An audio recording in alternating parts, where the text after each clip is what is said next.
One of our listeners DM'd us and said, I have a video recommendation. What's the deal with men being called baby girl? I've seen it in passing on the internet. And then a while back, a girl said, I'm baby girl. And it was, quote, because you have broken the chain of toxic masculinity, end quote. I just laughed and called her one back. Feel like this is a topic for you guys. Certainly you are my top pick for who I'd watch a deep dive on this thing from. I'll be prepared for the worst. Don't worry.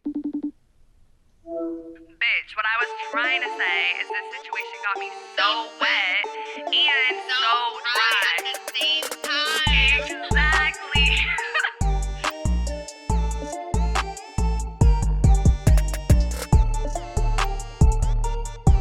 Barry Keoghan, Jacob Elordi, Pedro Pascal, Josh O'Connor, Timothee Chalamet, Jeremy Strong, Andrew Garfield, Jeremy Allen White, A$AP Rocky, Donald Glover, Harry Styles. What do all of these men have in common?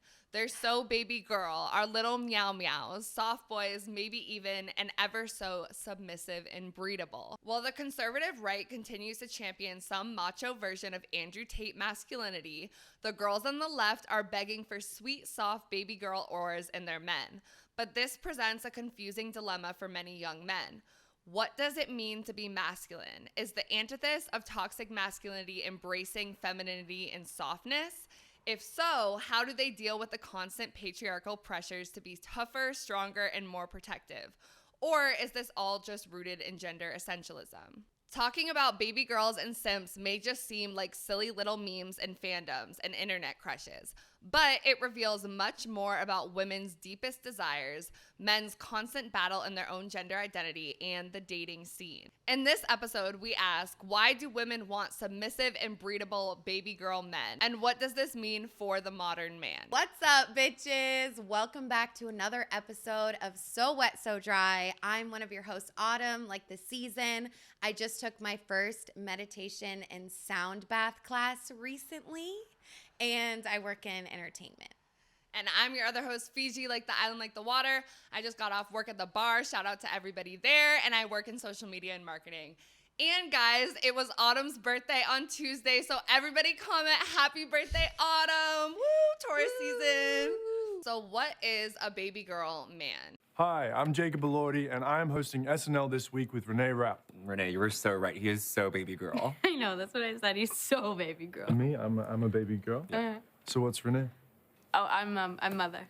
And I'm big wrinkly son. Of course, we had to go to Urban Dictionary, our favorite, and I have a couple definitions for us guys. So the first one, baby girl, a term used towards grown fictional men who have the fandom in a loving chokehold. The second one says, baby girl, word used to describe a cute, submissive man that exudes the essence of being fertile. And the third one says, baby girl, a male character who does questionable things but is so sad and pathetic that you can't help but love them. I'm not gonna lie, like if any of y'all like haven't heard baby girl be referred to men, I'm right there with you. Like this is tea to me. And there had to be other definitions of baby girl in Urban Dictionary, not just about men. Yes. Or but these are at the top. Like it is a trending term. Like baby girl is a trending term, and the articles go back to like 2021. So it's been around for a little minute.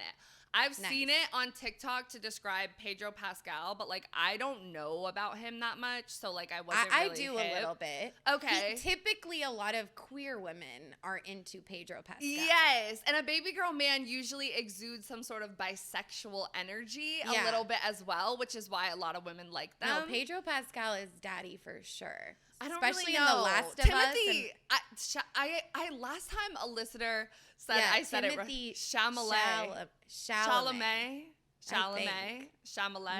Not that. Chalamet, I think it is. Okay, well, he gives baby girl too. Yeah, he's your type, low-key, no? Yeah, he definitely is. I feel like he's a little short, but like definitely my type for sure. Okay. And knowyourmeme.com, our other favorite, said baby girl is an internet slang term and term of endearment used to describe attractive or cute men, including fictional characters from various fandoms in an infantilizing way. I can't say that word, guys, but it's a cute term of endearment, and fandom comes up again and again. It's a lot of fictional men or the actor that plays this man, and we're gonna look at the case study guys, of Jeremy Strong, who played Kendall Roy in Succession. Do you know that show? Yes. Yes. Heard Have of you it, seen never it? seen it. Okay, I've seen it. I've watched it. It's a really good show, but we're going to talk about that later. And then also KnowYourMeme.com talked about in June of 2021, Twitter user at T4RIG posted, normalize, I can't even do it. Normalize platonically telling your bros they look submissive and breedable with the clapping emojis. Okay. And the post gained over 92,000 likes and 12,200 retweets in 5 days. Shit. Yeah, so we're going to talk a little bit about this whole idea of being submissive and breedable, because usually it's a term that is misogynistically used towards women, but women are flipping it just like they are with the term baby girl as well. So, And like with breedable, it's like, oh, he's good enough to have my baby. yes, like I want to breed with him, or I want him to have, like I want to see him have babies. Yes, exactly. Yeah. And from the New York Post, they said a man who is a baby girl comes across as sweet, charming, a bit bashful, and seemingly in touch with their feminine side, ready to talk about their feelings or carry a purse to brunch at any point. Mm-hmm. It's exactly what women want and men want to become, the antithesis of toxic macho masculinity. Traditionally, highlighting feminine qualities in men has been a put down, but this doesn't seem to be the case with Baby Girl, which almost has a celebratory quality. Kamana Bajwani, a Columbia University-educated sexuality expert, told the Post. For one, Gen Z is much more fluid when it comes to gender and sexuality than older generations, encouraging rather than condemning blurring the lines around the previously restrictive boxes separating masculine and feminine, which I do think, like, yeah, this generation has really like leaned into the whole, like, because when you think about masculinity and femininity, I mean, oh my God, it could mean so many different things. Like, you're talking about physical things, energetic things, and all of that.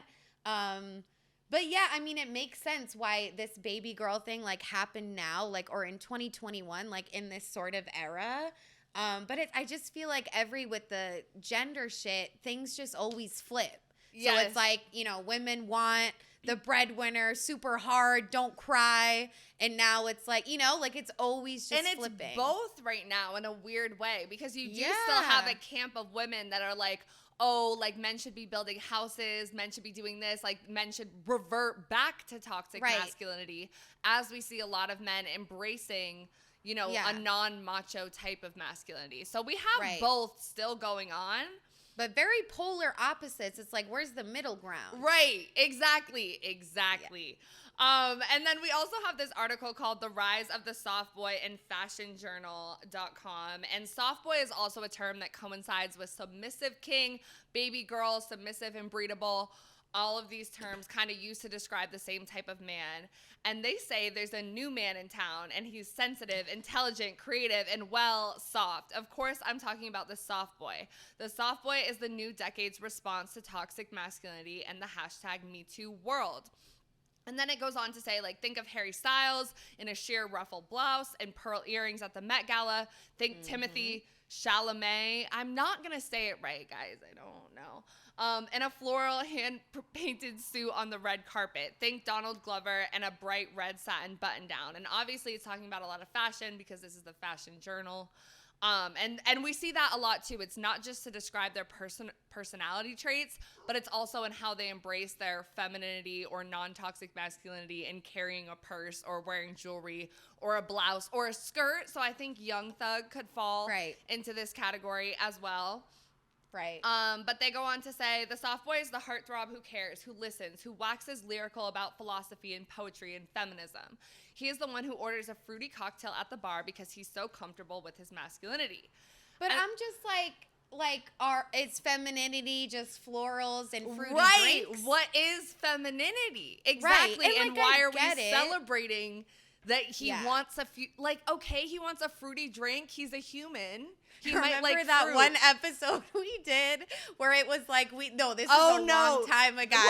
Was that me or was that you that said that? I don't know. I kind of feel like I don't know. I think we both agreed. No, but we said did it was a beige flag. a beige flag, and we said when men order fruity drinks at the cocktail, Yeah. yeah, Yeah, at we were the like, it's cocktail. cute. You know what I meant? At the cocktail bar. Yeah. Yeah. Which is funny because I had this conversation when I was working at the bar the other day.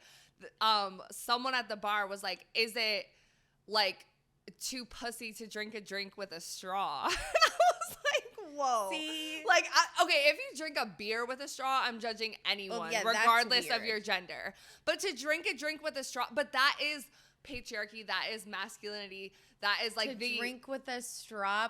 That's crazy. Yeah, so That's sad. the article goes on to say, well, the 2000s yielded this particular brand of soft boy, mostly white, straight, cisgender men with a propensity for melodrama and a taste for the manic pixie dream girl. So we do have to also note that a lot of these soft boys and baby girls are white, which is a questionable thing. It's fandom. Are we only seeing white male characters? I don't really know what's going on there. And also black masculinity. When are black men allowed to be seen as soft and all of those things? Right. The intersection makes it a lot more Right. difficult. Right, exactly. There is something quite different about this decade's heartthrob, or should we say art throb. The soft boy of the 2020s is the man who intentionally subverts gender norms. He physically displays his soft and gentle nature through clothing, jewelry, haircuts, and shoes. The new and improved soft boy is more risk-taking and gender-defying than ever before. So wait, this article is actually saying that it used to be mostly cisgender men who liked manic pixie dream girls and were white and straight, but now it's like becoming less. Like we're talking about Donald Glover and A$AP Rocky and all of that. But still, when I was going through the articles, I was noticing a discrepancy in the amount of white men as opposed to men of color. So just something to note. And then it says the last decade, toxic masculinity burst into the mainstream consciousness. The Me Too movement did much to bring to the fore the ways in which our previous ideals of the, quote, tough man negatively impacted society and the people in it. In an instant, the macho, stoic, and non-emotional man of the past appeared dangerous and outdated. It was only a matter of time before the new rendition of masculinity took hold of the hearts and loins of teenage girls and boys everywhere. So like it is that pendulum that we're talking about. Like I think post Me Too, we started to think about men as scary, like men or the bear, like we're afraid. And so to be a macho, masculine man, whatever that means, and we are going to talk about at the very end, like what does masculinity today really mean if you still want to be macho and all of those sorts of things. We swung away from that and we're like, no, we want like non-intimidating, non-threatening soft boys. Right. And I get like the wanting the non-intimidating, not threatening, but I just don't understand why it needs to be like so polar opposite. Mm-hmm. Like it's so polar opposite. And it's like, no, like we should just be looking at gender in like a new way that we ever have before. Like nothing like equates to like masculinity doesn't equate to danger in the way that like we've made that seem. Like a soft boy can also be an abuser and be a violent person. Like they still can, you know? It's like, so I don't, but it's, I'm not mad about it. Like I understand. It's like a lot of women are like, okay, like I've had enough of the macho man, and that's so valid. You know, like you've dated a lot of men like that. And the macho man or just was very celebrated. He was like celebrated in society a lot, almost too much. Like it was like too much of like you need rock hard abs and you need to be strong and you need to be a superhero and all of that. And so, and I think there's so ways much it's of good that now we're celebrating the softer sides of men. It is. But it's a little bit interesting, and we're going to talk about it more later, how those softer sides of men have to be emasculating almost and be like seen as too feminine. Like they can't still be a man, they have to be a baby girl. Exactly. You know what I'm saying? Exactly. That's what I'm talking about. Like it's so like this or the other. And I get why women would want it's like when you meet a baby girl type man, you're like, oh, you're comfortable in your identity. You're expressing yourself differently than I've typically seen men express themselves. Right. But that doesn't mean they're like a unicorn. Like there's a, yeah. So, And it can be off-putting. Like, even the listener that requested this episode was like, I just kind of laughed and called her one too and didn't really know what to say. But like, is it a compliment? Is it not? Like, what am I supposed to take away from right. this? Yeah. You know? And we're going to talk about that more too. But we have this other article from Mashable.com called "Here's Why Everyone is Calling Hot Men Breedable This Summer," because remember, we have the whole submissive and breedable trend as well. And it says, online people will pair a steamy thirst trap with a caption calling themselves breedable, or point out a real or fictional man's attractiveness by commenting on their fertile qualities. The lighthearted degradation is inherently sexual. So we have to bring in some kink, guys. You know this podcast. They say the phrase submissive and breedable comes from another copy-pasta, which circulated online after a TikTok user captioned their video, feeling petite right now, maybe a little vulnerable in this cardigan, perhaps breedable. And remember do you remember when that trend was happening? No. The No? breedable shit? Yeah, and it was No. also like, I'm feeling so small, so petite, so like, Yeah. But it's flipping like the stuff on its head, because this is a lot of incel language as well. Like, incels will use it Yes. to degrade women, but women are kind of reclaiming it and making a joke out of it. So we've got the levels of irony going on that Gen Z loves. Right. But they breedable say is so crazy. Like, right, that is just right. so Well, breeding wild. kinks, like. Yeah, no. Yeah. I Yeah. feel like the only time, like, when I'm, like, really into someone or, like, we're dating, like, we're in love, whatever, I'm like, fuck, I want you to have my babies. But I don't just meet someone and I'm like, damn, like, breedable. I low-key have a cum slut kink. Is that what it is? Like, I being want cum them inside? to come in me. Like, Oh, I yeah. don't, because I'm not on birth control, but like, I'm like offended if you don't want to. Like, oh. And it continues to say, with access to reproductive health care and abortions threatened in the U.S. by restrictive conservative measures, morality and medical care are inextricably linked in pop culture. The Handmaid's Tale's red cloak and starched white bonnets, distinguishing the show's protagonists as enslaved women who are forced to bear children for the aristocracy, are now symbols of resistance against policies restricting birth control and abortion access. The show, based on Margaret Atwood's novel of the same name, take the concept of breedability to a horrifying dystopian extreme. Referring to non-consenting women as breedable is offensive to its core. But in this iteration of the descriptor, it's predominantly men who are lauded as breedable, not women. Though some women online have self-identified with the phrases breedable, fertile, and submissive, in line with the copy-pasta's kink references, the bulk of its uses are applied to both real and fictional cis men. Yeah. Yeah, because when you think about breedable right now, it's a little bit fucking It's a dark. little bit fucked up. Like, yeah. really dark. But Like, I'm like and making by a joke. It's calling not men, funny. And by calling men that, you're kind of like, oh, well, how does it feel to be like, Yeah. You know, so it's as much of a like pleasurable and like, oh, so cute, you're so submissive and breedable thing. It's also kind of like to piss off the incels a little bit too, to be like, oh, well, you're breedable, you know? Right. And this is what we do with words. You like take it back and like put it on the other. Like, how does it feel? Like, this is what we do in society. We're reclaiming so we're sense. repurposing. Right. Yes. And then the next article is more about kink. So it's called "The Hottest Kind of Man You Can Be Right Now is a Submissive and Breedable One" from InsideHook.com. Gone are the days of bloodthirsty conquistadors, savage cavemen, and Herculean heroes. Because according to the large swaths of the internet, the hottest thing a man can be right now is submissive and perhaps breedable. Of course, the terms submissive and breedable also have roots in kink. Quote, saying someone looks submissive and breedable is a bit of a subversive take on the reclamation of female sexual domination, explains certified sex coach and sexologist Gigi Engel, who adds that for a cis male person, breeding, which often refers to, quote, trying to impregnate, would occur through anal play, sex, or pegging. Quote, it's part of a sub-dom role play at its roots. Wait. like in a kink way, right? In a kink way. They yeah. they can't get pregnant through They their can't. ass. No, they can't actually get pregnant. But like But they that's- are, if they're the breedable ones, then like we want to fuck them. Right. Like, okay. like bend got over. I'ma fuck Yeah. you. Yeah. And I'm gonna impregnate you. Got it. Okay. As Engel explains, when applied to cis men, the terms cleverly uproot and upend its historic misogynistic uses.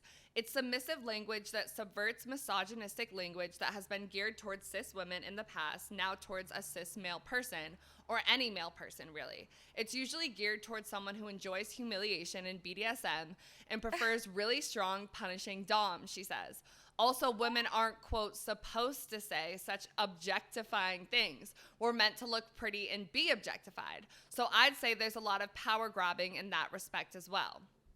Historically, the term breedable, at least when applied to women, has been used in the offensive and completely terrifying Handmaid's Tale sense.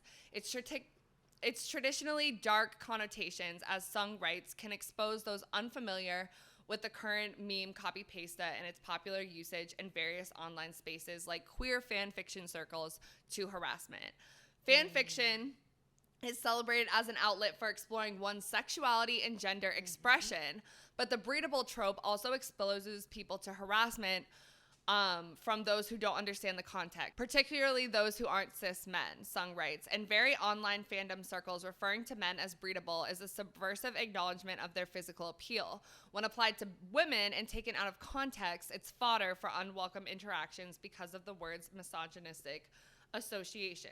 And then it goes on to say, like, kind of how the other article said, like, this could be the younger generation redefining traditional gender roles. And then it ends the article with saying, after all, Gen Z women are apparently dying to peg their boyfriends. The self-proclaimed submissive and breedable men on the other end of that equation might just be up for it. And I don't know about that, guys. Like, I like a submissive man to a point. Like, I feel like I can be like a verse switch-ish, like, with men. Yeah, the fuck you can. Yeah, I can, but, like, I don't know. Like, I told Autumn, like, I think I would wear the strap for a woman. Like, I think I would try. Oh, my God. But, like, I don't know. I'm never going to say never, but, You like, pegging is absolutely- not something that I'm like, yes, Yeah. I want to do this. Yeah, like, I just feel like I'm not attracted to, like, asses like that. Mhm. But, like, if I'm, like, dating someone, like, I will literally try anything. Like, as long as it's not going to make me, like, in pain or, like, really uncomfortable. Like, Yeah. if they really wanted that, I'd be like, baby, I Right. got you. Like, I would do fingered anything. an asshole before, and, like, because he asked for it and he wanted it, and we were in missionary, and he came so hard. So, like, okay, like, I 'cause was for down. men, it's so good for them. Right. Yeah. So it's like, if I can give you more pleasure, like, I'm never- down. I don't know about eating ass. Like, I don't know, guys. Yeah, I like, it don't. depends on the situation. But we asked you guys, because in this, is it insulting? You know what I'm saying? Some men find it insulting. So we said, men, is it insulting to you when you're called terms like baby girl, soft boy, or submissive king? And 64% said yes.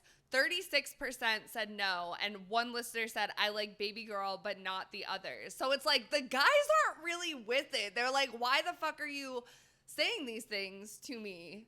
I'm Which offended. makes sense, because it's like, they don't, like, I feel like as a man, like, aside from, like, you know, Timothee Chalamet or whatever, like, it would be an insult to them. I think it shouldn't be, but maybe it's like, especially it's like, you take like the word like breedable, for example, too. It's like when it has all of those like misogynistic connotations, and then you flip that and like put it on, like, it's a little bit of risk, because that's a very like heated word. And it's like, if you say that to a man, you're like talking shit, they put it back on you, it's gonna hit a lot different as a woman to be thrown that. So it's a little like risky. But I think, I mean, I think like guys need to be able to call themselves that and not be called that, like, out of context, just whatever. I'm not saying like we shouldn't do it, like they're these fragile beings, like they can fucking handle it. Well, but it's also like, remember the rat boy trend where it was like women love like rat boys or even medium ugly men? It's like, that's low-key like an insult. Like, what are we like saying? Right. And I think to call a man submissive at all, unless a man has embraced like BDSM and submissive kinks and all of or that, unless they like, are submissive. Like, they're either are and they're not. Right. And I do feel like maybe it's like a lot of men are like submissive in the bedroom, but like not in like other aspects of their life. So it's kind and they of don't like, want people to know about it too. Like a Yeah. lot of guys that like to have their ass played with or like be pegged or ass eaten or like whatever, like don't Yeah. want to be out about it. And it's like sad because it's like masculinity is this super tight prison where you can't be like loud Yeah. or even out about the things that you like that Right. are normal. You have pleasure centers that allow for you to come in that Right. way, no matter what the gender of the person you're fucking is. So and it's like when a man's able to like get past that and like embrace his quote unquote submissive side, it makes sense why I'd be really attractive to a person, because it's like refreshing, and you know what I mean? Yeah. I don't know. I like Yeah. when like men let me tell them what to do. Like, you know what I'm saying? Like not too much. Like I like to be told what to do as well, but like Yeah, I like when what? a man, like a submissive king to me is like you're still a king. Like you're still king, like a daddy, like whatever, but like you know when to submit and let me lead. And I think like so many Right. men are caught up in the like I'm a man, I'm a protector, I'm Yeah. like dominant, like I need to be like bend whatever. over, bitch. Right. It's like relax. Like I could be dominant too. But you like that too. Like it's a happy medium. Like Yeah. we should be swinging on the pendulum. We Yeah. shouldn't be like Yeah. just like leaving it over there. Sylvia Sierra, an assistant professor of communication and rhetorical studies at Syracuse University, said sexism and misogyny are at the root of why heteronormative men often balk at being called a feminine term. Baby girl might be different. Typically, there's a negative valence attached to these terms for women. With baby girl, you're not seeing that. It actually is being used in a positive way, like you're highlighting favorable qualities in a man. So, I don't know. I feel like it can be, but like, I Yeah. remember one of the guys that I dated, like he would always, when his friends were being like annoying, he would be like, you're acting like such a girl, like you're being such a girl. And I had a whole conversation with him where I was like, what if you had a daughter? And because you know, you have to remind them that women are people, daughters, mothers, like whatever. I was like, what if you had a daughter and she was with you and you said that to your friend? And then she was like, Daddy, like what's wrong with being like a little girl? Like what's wrong with being like, you know what I'm saying? Like Yes. but it's seen as negative. But baby girl is a more positive term, like calling your significant other baby girl, but still it's like baby girl, like it's not positive to a lot of men. I know. And I think like things like TikTok and even like the younger Gen Z can make it feel like it's something positive and they're embracing it. The lines of gender, like they're coasting along. But I feel like people our age, like 25 to 30, I just don't think they're really there, a lot of them. And so I think it's a little different because we are Gen Z, but we're right at the beginning. We're like, zillennials. We really are zillennials. And Yeah. like the more and more like we do this, I'm like, I don't think we're that Gen Z. Maybe we are. What do you guys think? But Yeah. I don't know. I just think like, yeah, I think it can seem like it's positive. I think men identifying as such and like being open about wanting to be called that is like a positive thing. Yes. And like, I don't know if I'm like becoming like really like not good, but part of me is like, I don't know. I'm like, why do we have to like make fun of men and like call them baby girl? Like if people are doing it in a malicious way, but like, why am I standing up for okay, them? you know what's so funny? I was listening, guys, if you haven't listened, if you haven't listened to our episode, do women really want men to be vulnerable? I went back and listened to that one Ooh. because it's kind of coincided with this one a little bit. And I was like, oh my God, like if you haven't listened to that one, Male Loneliness Epidemic or Emotionally Unavailable Men to Sprinkle Pipeline, like I can see people listening to us and being like, you are men's apologists because of how divided it is. Like, you know what I'm saying? Like us having developed the like spot one. for that. Like we have a soft spot for men because we see them as human now. Like, Right. Now. Yeah. And I'm still afraid of them. Like for sure. Yeah. I'm still afraid of them, but I don't think I'm like number one that needs to be afraid anymore. Like I'm like, maybe I need to be doing something else and focusing on something else. And I also just like what if I have a son? Like it's very possible. Like I don't know. Yeah. Really want a daughter. If she like trans, it's fine. But Yeah. like I don't know. Like I just really like I'm like no. Like I just think the young boys like need help really, really badly. They do. And do. it's not their fault. And I like, was even the young thinking boys. about that because I want to go back to school for gender studies, and I'm like, why do I low-key I don't want to focus on men? Like, Yeah, I don't know. Because I don't know either. it affects women so much. And I think that's Yeah, what I've realized. especially like, no matter heterosexual how much women. we're like nipple confidence, like we're out in the streets, we're fucking everybody, like da-da-da. No matter how much we do that, unless we fix the root of the problem being men, I don't think we're gonna get anywhere. And ourselves internally. I don't either. So next we're going to talk about Jeremy Strong, who played Kendall Roy in Succession. And we're going to talk a little bit about men that we want to nurture. But first we have this tweet that is so funny. It says, girls be like, he's so baby girl. And it's the darkest, most brooding, melancholic, tortured man you've ever laid eyes on. And like, so true. Like, I love We'd a be tortured making shit out of anything. Because I want to nurture him. And we're going to talk about that concept a little bit. But online, the Succession character Kendall Roy has been described as many things: depressed, desperate for attention, and cringe, along a ton of other stuff. But we're going to watch a couple TikToks of him. And then I have a TikTok dissecting his character. Honesty. Brownstones, water towers, trees, skyscrapers. Born on the north bank, king of the east side. Meal fit for a king. Meal fit for a king. No Lion King.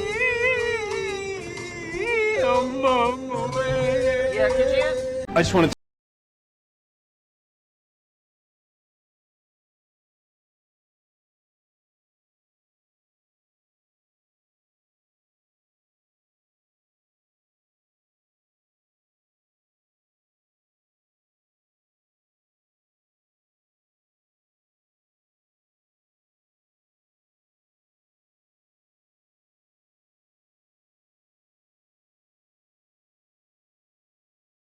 And is it because he's a little baby girl? Let's talk about baby girl first. Baby girl first is this and this and this. It's the unexpected attraction that stirs in some women for men they want to smother and protect, because those men are doing such a terrible job of looking after themselves. Concurrently, these men are also plagued by traumas and a lack of parental support. Kendall Roy, Jesse Pinkman, Anakin Skywalker, Theon Greyjoy, they've all been dubbed baby girls. And also Pedro Pascal, but this has less to do with him being moody and more about his ability to look very cute while eating a sandwich, which is kind of the same thing. Well, it's usually not a good idea to tell a man you find him attractive because he's kind of pathetic and acts like a petulant teenage girl. This is exactly why many women are lusting after Kendall. Psychotherapist Toby Ingham told me that the attraction by some women to men who are emotionally traumatized or struggling is their help me, fix me quality. He said, Kendall is helpless, needy, and pathetic, and some women find this irresistible. At one moment, Kendall reaches for the sky. The next, he collapses into a pitiful, self-destructive mess compelled by his addictions. He rages, breaks down, smashes up his father's bedroom, and then tidies all the mess away like a good little boy. He's still a child underneath his adult corporate clothing. He acts out being the superhero man, the man whose father never helped him become. But really, he's empty, without authentic strength. For some women, this mix is intoxicating. They want to reach out, break the facade, and help him with his struggles.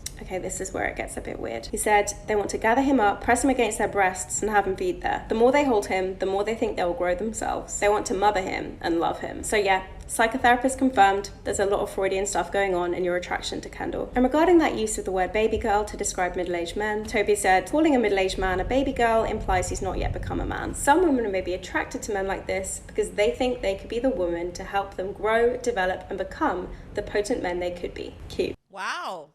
There's a lot going on here. A lot going on. Whatever this is, though, and the way she described it, I'm like, that's me. Like, I was love kind of thinking about you a little bit. Like, I love a tortured man that has like daddy issues and probably mommy issues and like needs to be like the whole concept of he's not yet a man and like a boy versus a man. Like, I think it's different when we talk about like he's not yet a man in terms of like patriarchal masculinity and all of those things. Like, I think a lot of men are not yet men because like they were forced into this patriarchal idea of what a man is and never really given the chance to grow up. But like, yeah, like the whole pathetic, like naive, like I just want to hold him against my breast and like make him like grow up. Like, I feel that towards men a lot. Yeah. Yeah, and I think like maybe it's because also it's like the opposite of what you would think is like the man will like help you and like be that for you. So when like you get to like be that for a man, it's like, oh my God, like this is actually what I want. Yeah, it was just that part at the end where she was like, they think they can be there to like develop the man and like help him grow. And like, so it's like he starts off and he's like pretty mediocre and like kind of pathetic, but then like you're the one to like make them a star. Yeah. And like that's something that I've had in my head that like men would like do for women is like they want to be the reason that the woman is so successful. They want to be the pimp or they want to be the like daddy. Right. Like they want to be, yeah. Yeah. So like this is obviously like flipping it a little bit and it's a little bit more wholesome with like the caressing against your breast or whatever. Yeah. Like fucking breastfeeding them. But yeah, I mean, I get this. Me personally, I'm not attracted to like this sort of thing. And it doesn't work. Like I will tell you guys, the men that I've tried to develop and grow and nurture into men, it never fucking works. Yeah. They are just little boys that probably need to go to therapy and like work through their shit. Like, you know what I'm saying? And I think there's levels to it. Like Kendall Roy is very baby girl because he's this problematic character that you like empathize with and you like kind of hate and you want to see him grow and you're like rooting for him. But there's also like baby girl men that just dress more feminine, whatever that means too, wear a ruffled blouse. But this is kind of like the deep, maybe Freudian aspects of baby girl men. Right, which really makes sense, and we always love to bring in the Freud angle. Right, like that's because it and really I don't is know like if you want to be a agree mother with all the Freudian. Yeah, because like he's been like proven wrong and all that stuff, but shit, really? Yeah, like certain Freudian concepts are very like patriarchal and like misogynistic. Yeah, too. I just thought like okay, but yeah, some of them like like this like kind of eats like yeah. But next we're gonna talk about, so why do we want baby girl men besides the little bit that we talked about here? We asked you guys if you do prefer baby girl men, and 67% of you guys said yes, 33% said no. So our audience is fucking with the baby girl men. Fucking with it. Which I think lines up. Yeah, I think prefer. I think I want a baby girl man. Yeah. Yeah. But like not the savior complex one. Not the savior complex, but I want a baby girl man. There's a lot of meaning. Yeah. Okay. I do want to nurture a man though. Right.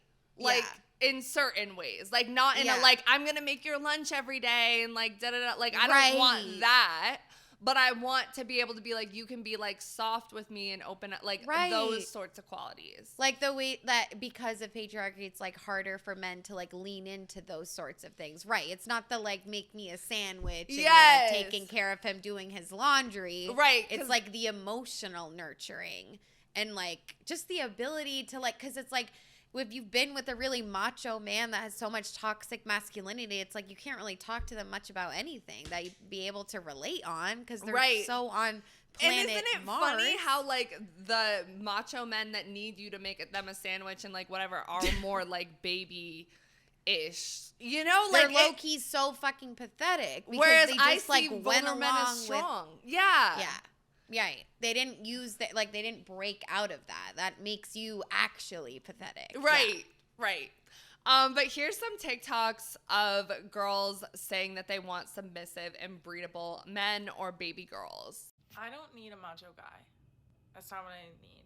I need a baby girl. Okay? I need somebody sweet and sensitive and can drink coffee and talk shit with me. Like, that's legit it. If you're bisexual and you're sad that you're with a man, don't be sad. Don't be sad. Just start dressing him up like a girl. Just start. Slowly, over time. Hey, babe, I'm gonna go get my nails done. You know, Harry Styles gets his nails manicured. You should come with me. Babe, I do like that shirt on you, but I feel like it could be a little bit smaller. Like, it would make your big, strong, manly muscles pop. In time, it becomes a crop top. Babe, I do love your short hair, but if you had longer hair, I'd be able to play with it more. Oh, you're going to the gym later?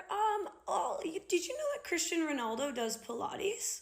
Hey, you know how you love to walk around the house not wearing any pants? If you're wearing a skirt, it's kind of like the same thing. We should do your makeup. It'll be funny. It'll be like, please let me come with. What is happening right now? Please. I promise I'll be a good boy. Okay, I'll be fine.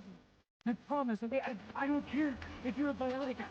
I don't care. But honestly, to me, that's like if like that reminds me, it's like your boyfriend's like, oh, you should dye your hair blonde, or like, why are you trying to change their appearance? But am I a men's apologist? No, but like low-key, every guy that I've dated, I've been like, can you grow your hair longer? Like, please. I mean, that's fine, but like, I don't know. Okay. No, I feel like I've dressed up all my boyfriends because, well, no, the last two I didn't, but like when I was in high school, they had terrible style. I was like, let me fix this. Like, but that's different. That's not what she's talking about. But she's talking about it because she's like, I'm a bisexual woman, so I want my man to be more femme. Just I don't know. She said, if you're a man, don't be sad. Just start dressing like a girl. I just feel like that's like a little bit insane. Yeah, I think she's joking a little bit, but yeah, right. I know, and it's like, calm the fuck down, Autumn. Like, it's a fucking joke, and that's what I mean. Like, I take this shit like so seriously, but the amount of out of pocket shit I've said, right? And I'm like, dude, when you're like really like silly, you're really like goofy, or like you give me like the baby voice, no, stop. You're cute. You're so cute. You're like exactly what I would have what I would want, you know?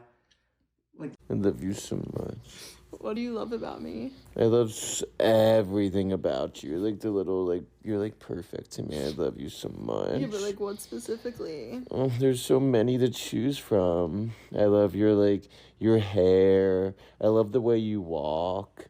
Your nose. Especially your nose breath. It smells so good. Do you breathe out? Oh, it's so... What the... Why are you recording? I'm gonna go to the gym. I'll see you later. I'm gonna go head out. I'm gonna go left. I'll see you. My princess potato head. You know how my daddy loves. What is the video You're so for? adorable. What is the video for? It's for my collection. Is that a joke? No, it's not a joke. Russian men don't act like that. Well, Put it away. Stop it. You're not gonna post it, right? Be yourself. This is you. You're so cute. Love you. Very cute. Very mindful. Very demure.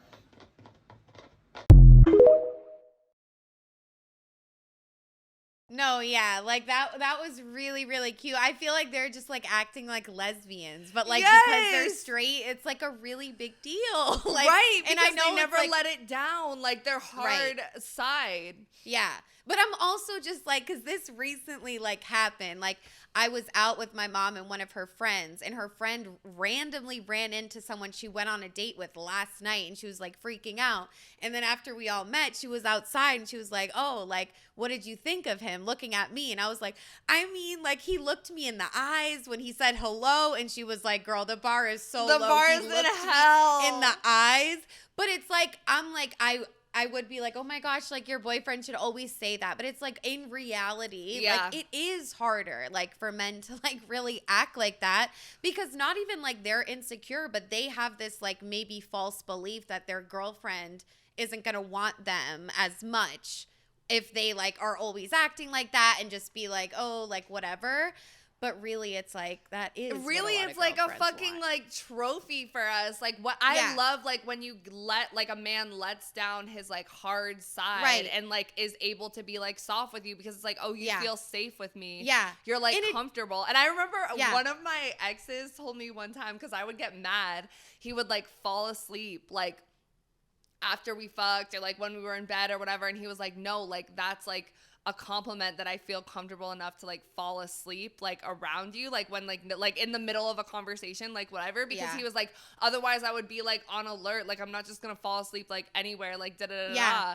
Like or when we like first started looking talking. Weird when you fall asleep, and like all that. They're so cute when they sleep. Oh man, I know. And the other thing too is it doesn't always have to be like kiss kiss kiss, you're so beautiful, da da da. Like sometimes it could just be like they, like with men, like they act a little bit like weirder, like they're not like outside in public, they make like a weird noise, or they're just like say some weird shit, and you're like, wow, like you're not sweet. Like trying to be, and it's like So it doesn't always have to be so lovey-dovey because not all people are like that. I'm but not they very do it in lovey-dovey. other ways. Like, I'm not very like, oh my God, it's so cute. Like, kiss, kiss. Like, but I'm not really like that. When you're in love a little bit. When I'm in love, I'm very touchy and like loving in like a physical sense, but I don't think I'm very like that sort of situation. Like, that isn't I my can't favorite. picture being like, like, no.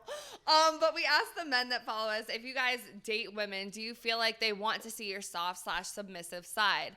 And 59% said yes, 41% said no. And then we asked, do you feel comfortable showing your soft and submissive side to women? 65% said yes, 35% said no. And I do want to say, shout out to you guys. Like, you're more comfortable in your masculinity. You feel safe to feel soft and submissive around your women. But I went back and listened to the Do Women Really Want Men to Be Vulnerable episode, where it's pretty much the same question. It's just a little bit different about vulnerability.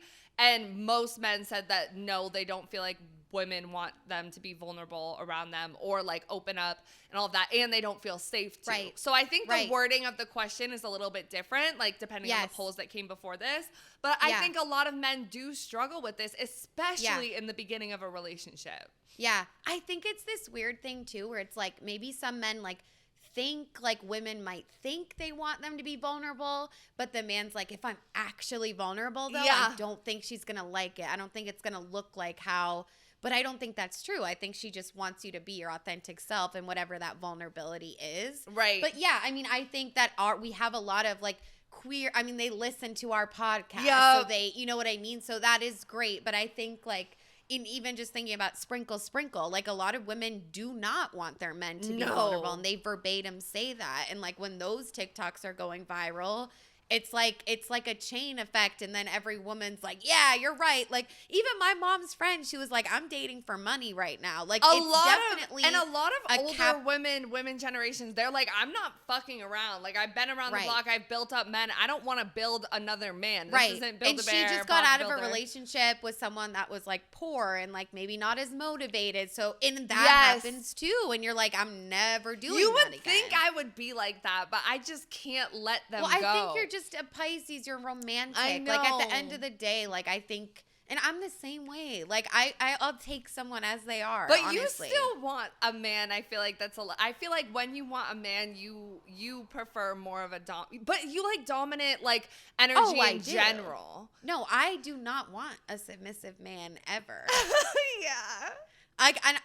I don't really want like a submissive person. Ever, I couldn't see you with a submissive you know what I mean? person. Yeah, like with like a woman, like I've done that though, and it was a probably shit show. weren't satisfied, like because I don't know what I'm. Yeah, but I have like I won't like rule it out. I'm like okay, yeah, but you need men, a lot of dominance in your partner. Yeah, yeah. Ain't that the truth? But I found this study that was talking about modern masculinity. I think it was from a couple of years ago, but like still kind of relevant. And it found that 95% of the respondents agree that one of the top characteristics of a modern man is being accepting and embracing of gender equality. Damn. And an important step towards modern masculinity is for men to master certain qualities and competencies that are traditionally considered to be more feminine as well. And it lists the top characteristics of the modern man, with the first one being empathetic and kind, inclusive, embracing differences, authentic, sincere. All of these qualities that are generally seen as feminine are the top qualities that people want in a modern man. And at the bottom is things like resourceful, adaptable, cares about outward appearance. So it's kind of interesting. Like those qualities you would think of more aligning with like traditional masculinity, but what we want out of the modern man is to embrace his feminine side a little bit more. Because people are fed the fuck up. They're over it. They're over it. And it's so valid. It's so valid. We're and tired. Just because I don't want that. Like I feel like if I was just straight, I maybe probably would want that more. But I think I just want certain things. Like you want a man to be empathetic.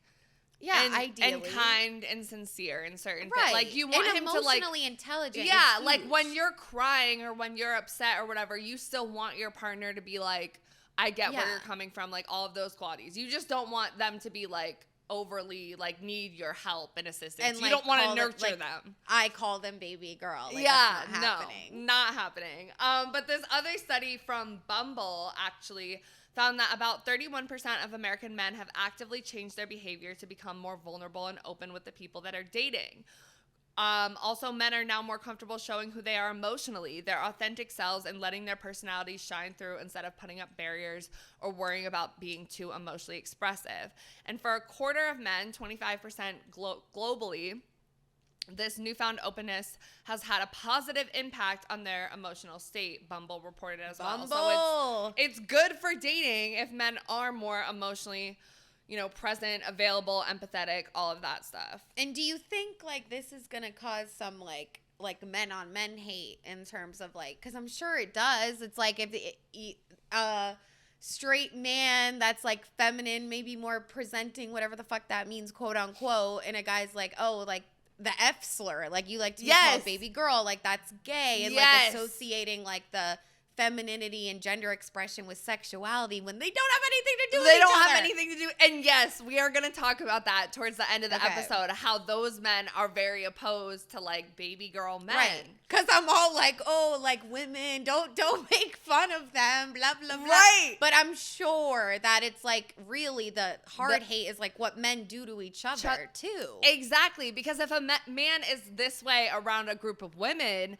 the women are going to eat it up. But if you're around a group of men, you're going to be sharks like unless devouring it's you. a group of men that are like you and right. like on that like journey growing, and, like, but like men holding other men accountable, like we would love to see that. But exactly, that's kind of the next thing from the study as well. It talks about the top 3 challenges that modern men face, and the number 1 is high expectations and negative bias. So like high expectations like patriarchy, and negative violence, reconciling vulnerability and the protector role, to not turn back to racism, male superiority, and religious bigotry. So like this is one of the biggest things that men struggle with, is that they're kind of expected to be macho and masculine, to be bigoted, and to be sexist and all of this stuff. And like women are gonna hate you for that, but also be attracted to you. Like attracted, quote unquote. So you would think, right? So you would think. And then the second one is supporting family, like being a provider, while also finding the balance, and then also to being able to keep learning and growing while keeping their mental balance. So like all of these things very much have to do with that psychological patriarchy that Terrence Real talks about in those episodes, and also Bell Hooks talks about a lot as well. Because even that's interesting too, like supporting family, being a provider while also like working. It's like for men that are like, stay-at-home dads. That's like, oh my God, that's unheard of, Right. So like that whole thing, like, yeah. Women, if you date men, how important is it for them to unlearn toxic masculinity before you enter into a relationship? 75% said extremely important, 25% said kind of important, and 0% said not important. So like on the dating scene, men, if you're listening, like unlearning that toxic masculinity, I mean, you're already doing it by listening to this podcast, but it's huge. Women want it. And unfortunately, I will say I put extremely important because I think that's true now. But in the past, like Easier said than done. But I have fallen for like men who were comfortable in their feminine side in the way that they dress or express themselves, artistic, and it's like whatever. A facade. But then they were low key like hella toxic masculinity. Totally. So they tricked me. Right. And that's why at the beginning, like a guy ordering a fruity drink and wearing a ruffled skirt does not mean equate that he's like, a great person. It doesn't mean anything. Right. It just means he's doing like stereotypical feminine quote unquote things. That's literally all it means. So yeah, and I feel like it's like no one's gonna be perfect, right? I'm like, ideally it's like, that's like a lifelong journey, just like it is to like unlearn privilege in general of any form. So it's like to be on that journey like with someone, because it's like internalized misogyny too. I don't think I've completely unlearned that. No. So it's like I'm happy to like do that with someone, but yeah, they need to have like really jump started into that. I'm not going to be their teacher. Like I want to grow together. I want them to offer me things that I can offer them stuff as well. Like I would love if they watched a video essay with me, but I don't want this to be the first time you've ever heard of feminism. Or on their own, and then meet up and talk about it. That would be so I know. sexy. Honestly, oh my God. I should. No, dude, I should go on your Hinge like when we're in New York and like remember how it's like best friend does my and I'm like, okay, if you really want to impress her, like God, watch this video. I'm and over bring Hinge it up right now. Yeah, no, I got you. We're gonna turn it up. Don't worry. Okay. But that concept is kind of what I want to briefly touch us on with, the show with Of course Joe I do. and Penn. New Badgley. episode new season just came out. New season. I like couldn't really get into it. I watched like 1 or 2 seasons. The first 3 were great. The 4th season, atrocious. So I'm not really too excited to watch the 5th, but also it's like it's a whole thing because everyone's very attracted to him. Right, he's like a serial soft killer. boy. He's a little baby girl-ish. Like it's definitely he's dark tortured. romance. Yeah, like that sort of thing. Oh And my this God, wait, article- he's so baby girl. Okay. Yeah, he's very baby girl. So this article is calling him more of a soft boy, but they said season 5 of You is a reminder that just because someone has a nice guy persona, that doesn't eliminate the possibility of violence towards women. In fact, it can make abuse more insidious as the persona can be weaponized as a cover for nice guy actions that actually degrade, belittle, or hurt women. Yeah, and nice guys, quote unquote, it's terrifying because they think I'm a nice guy. You can't do that there's to nothing me. wrong with me. And it's giving like narcissistic. Like, no, you're not a nice guy. You're a human fucking being. You're nice sometimes, whatever. But yeah, so true because Joe in that show is like, he has so much mommy issues. Like he was abused. Like there's a lot of reasons, but not excuses for why he's the way he is. It like us women and like dark romance and all that stuff, like you want it to be excuses or like you can relate to it.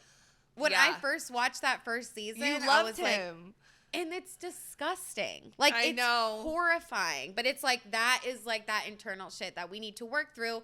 And it's a fictional character, so it feels safe. I would never do that in real life. It's a never fantasy, not reality, like we talked about in our dark and I don't romance even episode. think he's attractive, but because of the not. psycho he is in that show, it was like doing something for me. I don't know, like, because what there it was. is something sexy about like having someone be so obsessed with you. Like in a I think a weird little way. bit in a weird way. Like I would never want an actual stalker. Like not real, but to fantasize. But to fantasize in some CNC. Oh yeah, it's like damn, he was sort of way. really into me. Right? No, it's not funny because it's like very DV and like yes, obviously. Yeah, and he's like a stalker and kidnapper. Yeah, killer. Like yeah, he's a killer. horrible Yeah. human being. But it's like this is the honesty of the conversation on the podcast sometimes. So I don't know what to tell you, but yeah, this is a great example. Right. If you guys like what you're listening to, real quick, if you could just either subscribe on YouTube or follow on Spotify or any other podcast platforms.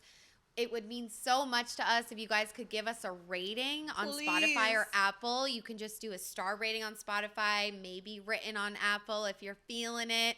But yes, also we post polls every single week on our Instagram for future episodes. So make sure you're following us at So Wet So Dry on Instagram and also on TikTok. And back to the episode. So I found this one article from Vogue that was really interesting. It's by Daniel Rogers, and it's called "Can I, a Grown Man, Be Baby Girl?" And he brings in the recent movie Baby Girl, which fucked up my research in researching this episode because everything was about the fucking movie, so I always had to search Baby Girl Man. But he says... That's hilarious. Right. He says, there are times when I catch myself in an accidental state of submission. Perhaps I'm sipping from a pastel Stanley cup and meet the gaze of an important colleague, like an infant peering up from their mother's bosom mid-feed. Perhaps I've just been woken up from a long drive with my legs curled into my chest and dribble pooling onto the back seat. Or perhaps I've been eating spaghetti bolognese and the red bits have ended up staining the corners of my mouth. Even I would get the ick, because few 30-year-olds can get away with behaving like a child, unless, of course, I happen to be someone like Jacob Elordi, who is not a grown man, but a sweet baby girl. He's hot. Yeah, he's hot. So he goes on in the article, but at the very end, he says, to baby girl, an adult man is to meme the toxic male norm and mitigate its added sense of threat. It's about control. Flipping the dom-sub relationship that Samuel Harris Dickinson and Rami Mathis, Nicole Kidman explore in Baby Girl. And we did talk about that movie in one of our episodes. And yet the fact that the film's title refers to Rami and not Samuel is telling. Can a baby girl exist only in proximity to the hetero-masculine standard? Rami undresses and laps milk from a bowl at her intern's command, but remains the competitive CEO of a tech empire in her everyday life. Even August Lai, a Japanese creator who posts baby girl transformation videos, can do so only because all the other ways in which he fulfills the male archetype, a suited, booted finance bro. The baby girl might seem like an anecdote to the machismo of Hollywood's past, and in many ways he is, more sensitive and playful. But this new breed of leading man still relies on the recognizable alpha at its core. So he's kind of saying that it's still rooted in a lot of patriarchy. Right, because it's coming, like, the flip was, like, from patriarchy. Right. And, you know, so it's like, of course. It's and we're still going to be stuck in patriarchy because it's like, to even say a man is baby girl, he can only get so far to be baby girl, but he's still stuck in this, like, prison of toxic masculinity. Right. Which I want us to talk about next. So we're going to talk about men in crisis, guys. We love this topic. Because it's also, like, men that are, like, being, like, just, like, vulnerable and, like, wearing a skirt, like, doesn't really fix anything. No. Like, it's something for sure, but it's not, like, the start of, like, a revolution, I don't think. Right. And even calling it a revolution or calling them baby girl because, oh, they were so vulnerable in this moment is still reinforcing patriarchy in a lot of ways because it's like, oh, he's, you know, moving away from what the norm is. So we're going to call it out and we're going to celebrate it. But also we're still highlighting that he doesn't fit what a traditional man is. Like, and we that's should just insulting. be chill and let it happen. Right. But to it's drive hard. culture, we kind of have to, like, call and these you things out. Celebrate it. You're excited about it. Right. Yeah. Right. Yeah. So men in crisis and what is positive masculinity without being emasculating is the next topic that we're going to talk about. And we've covered this a lot in our male loneliness episode, also the male vulnerability episode, which I highly suggest you guys listen to. But men are in crisis right now. Just some quick facts, more in those episodes. But for every 100 bachelor's degrees awarded to women, only 74% are awarded to men. What? When you're looking at, when you're looking at deaths of despair, there's more recent phenomenon. 3 out of 4 of those deaths are males. And then there's the social factors, the high earners. In 2020, nearly half of women reported in a survey that they out-earn or make the same amount as their husband or romantic partner. And in 1960, it was fewer than 4% of women. So there's been, like, a big shift in men dropping out of school, men dying, men making less than their female counterparts. Right. Like, it's not like men, it's harder for them to get bachelor's degrees. It's just that they're not doing it. They're not doing it. Exactly. Right. Okay. Yeah. Exactly. And then there's this article. It's a very famous article in the Washington Post by Christine Emba. And she calls the article, Men Are Lost. Here's a Map Out of the Wilderness. And this is a really long article. I'm going to read some of it, but it's really good. And it talks about the male crisis. Just, you know, we got to catch you guys up. So she says, I started noticing it a few years ago. Men, especially young men, were getting weird. It might have been the incels who first caught my attention, spewing self-pity venom online, sometimes venturing out to attack the women they believed had done them wrong. It might have been the complaints from women around me. Men are in their flop era, one lamented, sick of trying to date in a pool that seemed shallower than it should be. It might have been the new ways companies were trying to reach men. Quote, the average hoodie made these days is weak, flimsy, growled the YouTube ad for a tactical hoodie. You're not a child. You're a man. Stop wearing so many layers to go outside. Jesus. Right. Once my curiosity was piqued, I could see a bit of curdling in some of the men around me too. They struggled to relate to women. They didn't have enough friends. They lacked long-term goals. Some guys, including ones I once knew, just quietly disappeared, subsumed into video games and porn, or sucked into the alt-right in the web of misogynistic communities known as the manosphere. The weirdness manifested in the national political scene too, and she talks about 4chan, the campaign for Donald Trump, the backlash in the Me Too movement, amateur militias during the Black Lives Matter protests, like the Proud Boys, the storm of the Capitol, all of that whole situation. And she says, it felt like a widespread identity crisis, as if they didn't know how to be. This is such an ongoing thing, Taylor Reynolds sighed. I had this kid show up. Well, I say kid, but he's an undergraduate here. I mentor them sometimes. He came over to my house and asked me if we could speak privately. Reynolds, 28, is a doctoral student at an Ivy League university. With his full beard, mustache, and penchant for tweed sports coats, plus a winsome Southern accent, courtesy of a childhood spent in rural Georgia, he reads as a more mature than many of the professors roaming the campus. And the first question this kid asked me is just, what the heck does good masculinity look like? He grimaced, and I'll be honest with you, I didn't have an answer for that. She goes on to say that worrying about the state of men is kind of an American tradition. This isn't anything new. Deindustrialization, automation, free trade, and peacetime have shifted the labor market dramatically and not in men's favor.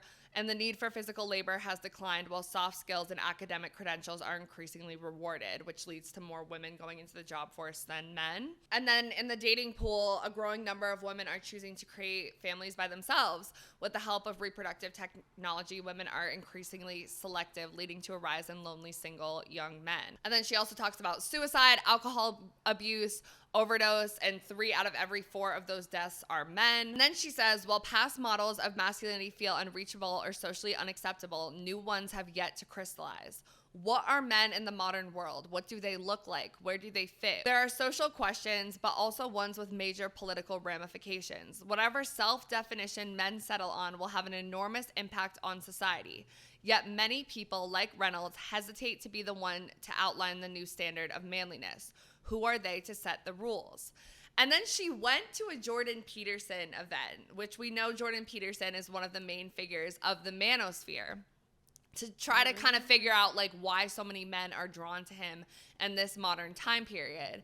And she was like thinking that he was kind of like stupid, like she had maybe like talked a little bit of shit in the background or whatever. And this guy turned around to her and was like, Jordan Peterson taught me how to live. And she was like, okay, like these people love Jordan Peterson. Serious. And then she goes on to say, what's notable first is their empathy. For all Peterson's barking and lately unhinged tweeting, he's clearly on young men's side.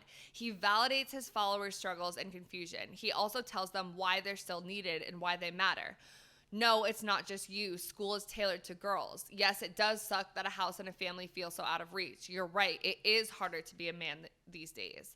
This is especially compelling in a moment where many young men feel their difficulties are often dismissed out of hand as a whining from a particular patriarchy they don't feel a part of. For young men in particular, the assumption of a world built to serve their sex doesn't align with their lived experience, where girls out-achieve them from pre-K to postgraduate studies, and men are trash is an acceptable joke, which we've talked about a lot. She goes on to say that, like, Jordan Peterson gives real advice, like, clean your room, like, get a job, like, some sort of direction that these men need in today's society. I'm convinced that men are in crisis, and I strongly suspect that ending it will require a positive vision of what masculinity entails. That is particular.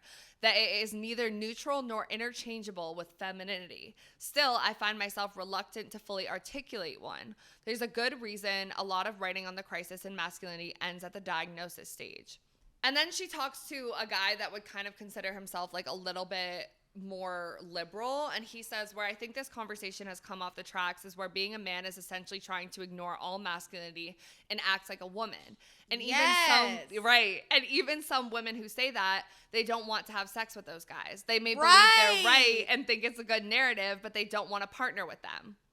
And then she said that she cringed. Exactly. That is what I was saying earlier. Like, bitches say that, but they don't want it, like, for real. It's like, right, like, and not everyone, like, obviously, like, talking about gender is very, like, generalizing. But that's so accurate. It's so accurate, and it's sad, you know? And the whole, like, he's hot so he can do whatever thing. I mean, I'm so guilty of that It's a selection of men, and that just further proves the point of a lot of these incels, where it's like, oh, like the Chads can do whatever, like da-da-da, but like we and the can't. Jordan Peterson thing, it's like, right, because young men are like not being validated, because it's like, suck it up, bro, like you're a fucking boy, like you're good, right? And it's like, over time, when you constantly are hearing that, like, you're gonna get a little angry. Any person would. And then you have the manosphere, and then you blame women. And like with really open arms. into that. Yeah. Right. And then it goes on to say, and quote, and so men think, I want to take advantage of my maleness. I want to be aggressive. I want to set goals, go hard at it. I want to be physically strong. I want to take care of myself. And by the way, this is Scott Galloway saying this stuff. I don't know why I just said some liberal leaning man. This is Scott Galloway, who's a big figure and talking about the male loneliness epidemic and all of these things, but from a more positive, like, liberal standpoint. Right. And he's a professor and all that stuff. He's and eating. Right. He goes, my view is that for masculinity, a decent place to start is garnering the skills and strength that you can advocate for and protect others. If you're really strong and smart, you will garner enough power, influence, kindness to begin protecting others. That's it. Full stop. Real men protect people. And then she says, what critics miss is that if there were nothing valid at the core of these constructs, like meaning Jordan Peterson's constructs and everything like that on the manosphere, they wouldn't command this sort of popularity. People need codes for how to be human. And when they aren't easily found, they'll take up whatever is offered, no matter what else is attached. For the left, there's room to elaborate on visions of these qualities that are expansive, not reductive, which we can talk about as Babygirl, expansive or reductive. In my ideal, the mainstream could embrace a model that acknowledges male particularity and difference, but doesn't denigrate women to do so. It's a vision of gender that's not androgynous, but still equal and relies on character, not just biology. And it acknowledges that certain themes, protector, provider, even procreator, still resonate with many men and should be worked with, not against. Okay, I just have to say, like, this article is insanely good. Mm-hmm. Scott Galloway, I don't think I've ever intellectually loved anyone more. Like, yeah. I just, like, because as we're reading, like, I'm real-time spiraling. Yeah, what is masculinity? Because just like as the article said, it's like, it's really hard to talk about it without thinking about femininity and, like, thinking about the polar opposite. And this is what femininity is because it's not masculine. And this is what masculinity is because it's not feminine. Yeah. Rather than this is what it was. And that last sentence, like, the vision of gender that's not androgynous but still equal and relies on character. It's like, that's where we need to be. And that's why at the beginning it was like, fruity drinks, ruffle skirts, like, doesn't make, like, a perfect man just because they have, like, unlearned that little part, or they just fucking like to wear that. Like, it's as simple as that. But then I was thinking, like, and I was like, I don't even know what femininity is, because my whole thing is, like, I think you ask every person what those two things mean, and it's slightly different, and I think that's beautiful. I think it should be that way. I don't think there should be one definition. Right. And I think it's like, even in my mind, I haven't, like, really unlearned, like, the whole femininity thing is, like, being, like, soft, emotional, and, like, having babies, and like, it's so wrong. And, like, can that be femininity to me? Yes. But you cannot put that femininity on other people, on somebody else. Like, you have to accept what femininity is to them and move on. And that's why it's even, like, I feel weird being like, oh, it's like a feminine man, like, is so hot. And we don't always need to be so fucking PC all the time. Right. Like, it's we okay can't. to say that once in a while.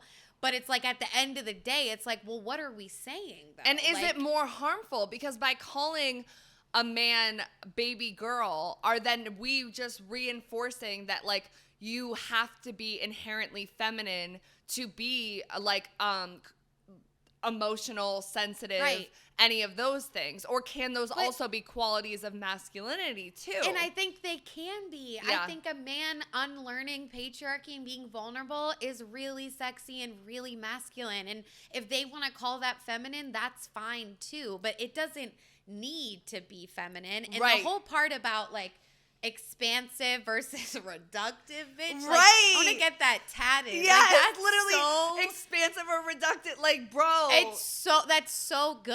And it's like, sometimes, like, the simplest things like that can really like widen your brain. But I do think, like, some type of baby girl is expansive. Like, this hasn't really happened before. Maybe it has, like, but in our lifetime, it's like, this sort of thing has never been, like, trending or applauded. Like, I just remember growing up, you want a strong guy on the football team, whatever. Like, you know, Right. that was like the norm around me. Yeah. And that was in the movies and all that shit. And now we have these new films coming out, all these characters, everyone's popping off. And like, I think it can be expansive in a way because you have to start somewhere.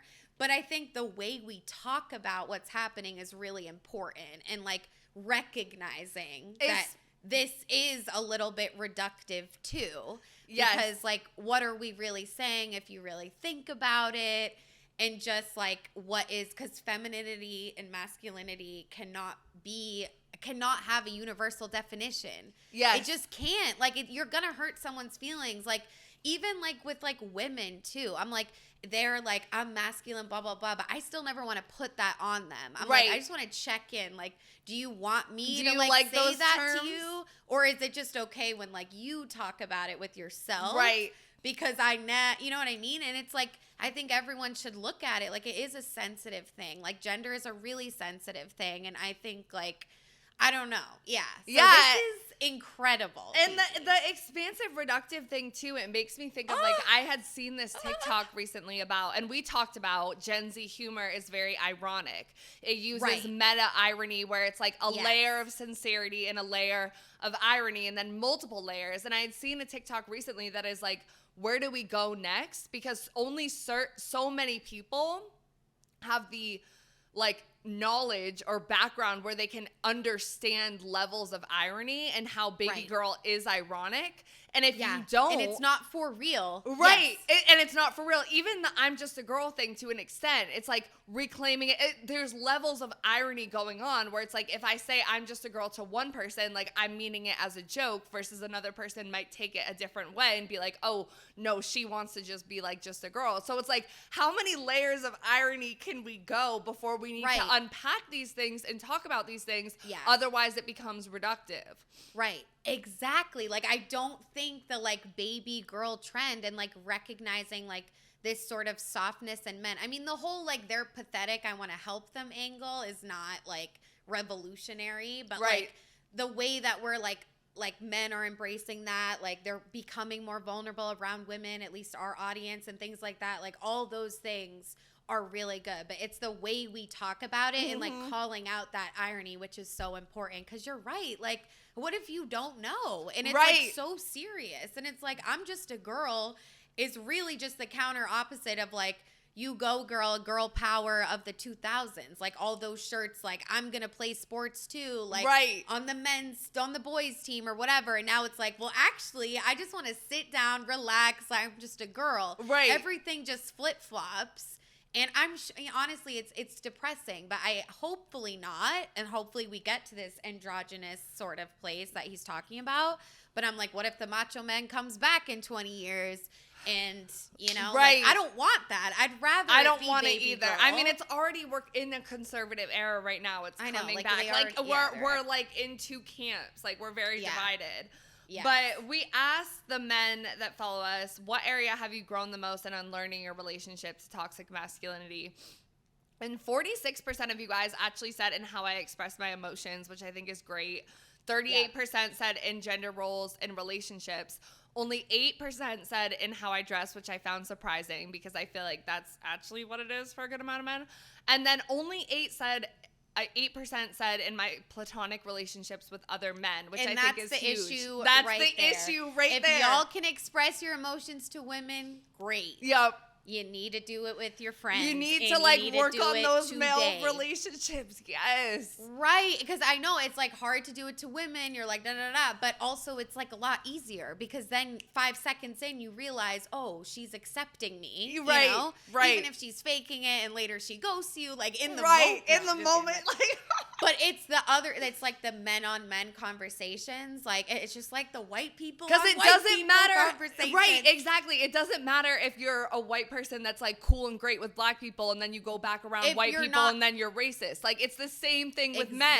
If you go around women and you're this soft emotional person, but then you go with men and you're just an Andrew Tate. You're like, just as bad. You're as the just other as ones. bad. Exactly. Just like with my ex-boyfriend, like I thought we had good convos, and then we'd get home to his apartment, and he'd talk to his friends, and I'm like, who are you? Like, wait, and now they're looking at me like you're with him, and it's just like no. So yeah, but I feel like in how I dress, like I agree. I feel like that's definitely a big thing right now, but that's good. Yeah, but that's it makes good. sense why emotions won, because I feel like that's the biggest stereotype is like men cannot express emotions like women can, but it's also just like funny because a lot of women can't do that either. No, a Like, lot of women can't either. Like a lot. It's, so that's why it's just like, what are we? Yeah. Yeah. What are we talking about? That's good. Yeah. And then we asked men to share your thoughts on your journey in unlearning toxic masculinity, and we had a lot of responses. So let's just go back and forth, and we can stop and talk about any of them. Someone said it's okay to be emotionally vulnerable with the right women. All right. Like, what do we mean by it needs the right? to be, they need a safe space. Yeah. Okay. Someone said it's a process, but honestly worth it if you want to be healthy and treat people like people. True. That. Someone said having a daughter. Okay. I mean, whatever. It's bare minimum. Right? Someone said learning what I personally value in a partner versus what society tells me I should. Nice. Yeah, that's really good. Bro, the way that the bar is so low. We're just like, yes, good job, men. Good job. Keep going. I'm done. Oh my God. If any women are listening and like, I wouldn't like myself. 2 I years know. ago, I'd turn us off because but I it's was we need to build bridges. Yeah, and I think I've swung a little bit too far on the pendulum, but I'm gonna bounce back. Like we're gonna bounce back. We need to still hold them accountable. Yes. And I am. Like, we are. We are. Like, I know. Like, I literally don't have one good relationship with one man. No one. No male friends. Nothing. Okay. Well, actually, there's that one. Okay, anyways. But yeah, I really don't. So, I get it. Like, I don't want that. Anyways, someone said, learning vulnerability doesn't discount masculinity, and being real and emotional is human. That's real. Someone said, masculinity is not toxic. Treating people with kindness is not gendered. Also wanted to add, like, everybody needs both. I feel like both genders are pigeonholed to be this, or that they think being femme is gay, or they think being masc is too straight and aggro. Like, just be yourself. Be kind. Be open to your feelings. Be assertive when you need to be. Best people are people who can tap into both. What we need to unlearn is the division and fear/hate surrounding the topic. And I'm like, did this person hang like, out with hey, Galloway come to the episode? Because it's exactly like we need the duality of like all the energies and like just be yourself. Like you don't have to think about it too much. Right. You know? And I know it's hard. Easier said than done. Like especially what people have been through because of like how they are or whatever. Or I know. how they were brought up. Like they have to unlearn it to a point. You have to acknowledge it. And it takes time, and not everyone has the privilege to start unlearning things when they're like in college or high school. Right. Like a lot of people, it happens later. Well, and that's the thing. A lot of people, unless you go to college, when are we really like talking about gender and gender identity and patriarchy? Right. Are people going to do they consider this unless you listen to our podcast? Yeah, they're not. Like we talked about gender. I talked about gender in every single class I had. Because it was Emerson. Like we'd literally be in a class about fucking economics and the film industry, and we'd bring in gender. Yeah. And that's such a privilege and such a fucking blessing. It really is. Honestly. That's why there needs to be relationship and identity classes in schools. Like big advocate for that, because like we need to talk about it. Right. And then like low key, not to be corny, but like save the world. Like I don't know. It would. Like we wouldn't have the president that we have today had we like had that class in school. I don't think. Maybe. I don't know. Critical but race theory, the whole fucking thing. And then one person said, I like to be the little spoon here and there, which I love. All right, so the last section is what is positive masculinity? And I want us to talk about this a little bit because I don't want to leave us on a depressing note. But this article is from The Atlantic. It's called In Praise of Heroic Masculinity by Caitlin Flanagan. This is a pretty famous article that I think we've talked about before, but it still has some questions that I want us to answer. So she says, the opposite of toxic masculinity is heroic masculinity. It's all around us. You depend on it for your safety, as I do. It is almost entirely taken for granted, even reviled. until trouble comes and it is ungratefully demanded by the very people who usually decry it. Neither toxic nor heroic masculinity has anything to do with our current ideas about the mutability of gender or gender essentialism. They have to do only with one fact that exists far beyond the shores of theory and stands on the bedrock of rude truth. Men as a group and to a significant extent are larger, faster, and stronger than women. This cannot be disputed and it cannot be understood as some irrelevancy because it comes with an obvious moral question that each man must answer for himself. Will he use his strength to dominate the weak or to protect them? And then it talks about a couple years ago, it was there was an op-ed published called "What Are We Not Teaching Boys About Being Human?" And the writer reported that despite her intention to raise her sons in a gender-neutral way, the culture kept getting its hands on them. First, quote, preschool masculinity norms, end quote, meant that while girls' books are about the inner lives of people, boys' books explore the emotional lives of only bulldozers, fire trucks, busy backhoes, and the occasional stegosaurus. Setting aside the weird sexist assumption that some books are for girls and other books are for boys, we learn about what happened next. Quote, now they're 10, 7, and 3, and virtually every story they read, TV show they watch, or video game they play is essentially a story with two men or male-identifying non-human creatures pitted against each other in some form of combat, which inevitably ends with one crowned hero and the other brutally defeated. Despite all of her best efforts, she has managed to produce boys who care deeply about being heroic and saving people from villains. Boys are various and wondrous. Their inclinations are wide and changeable. There are boys who love art and literature. There are boys who are dreamy and funny, boys who play football and also study ballet. Let them be who they are, including those boys, among them many artists and poets who are very interested in what it means to be heroic in the sense of defending and protecting the weak.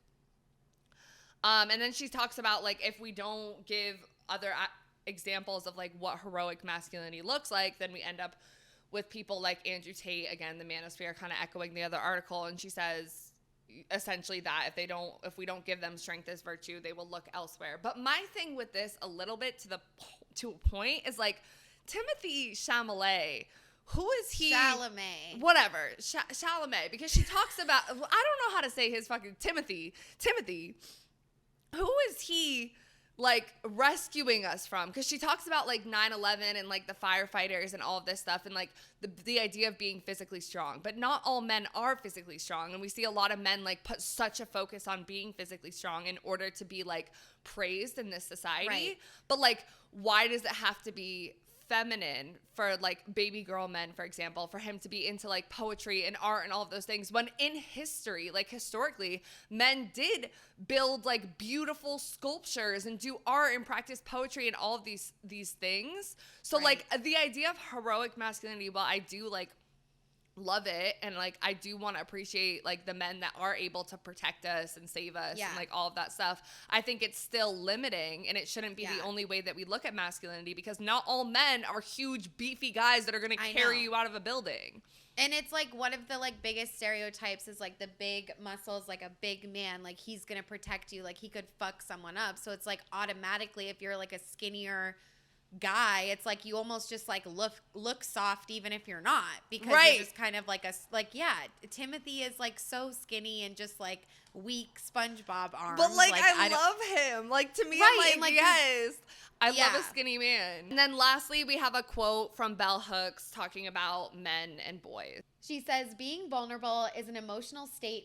Bro, like, the way I could honestly, like, I could you quote could it. just quote no, it, right. I can't, but I know it. Okay. We've used this, guys. Yeah, we've used this. Being vulnerable is an emotional state many men seek to avoid. Some men spend a lifetime in a state of avoidance and therefore never experience intimacy. Sadly, we have all colluded with the patriarchy by faking it with men, pretending levels of intimacy and closeness we do not feel. Bro, because it's like you accept the bare minimum. And so if they give you a little bit, you're like, oh my God, this is it. But it's like, yeah, like, we need to push them more. Like, yes. Like, we need to know them. To save them, but just to, like, have a better relationship, you right? know? Like, because it's just like the whole thing. Like, when you fake coming, they're never gonna know how. They're to never really gonna make know you how come, to really make you come, and then one day they're just gonna be shocked when you want a divorce or something like that. Like, exactly. We tell men we love them when we feel we have absolutely no clue as to who they really are. We tell fathers we love them when we are terrified to share our perceptions of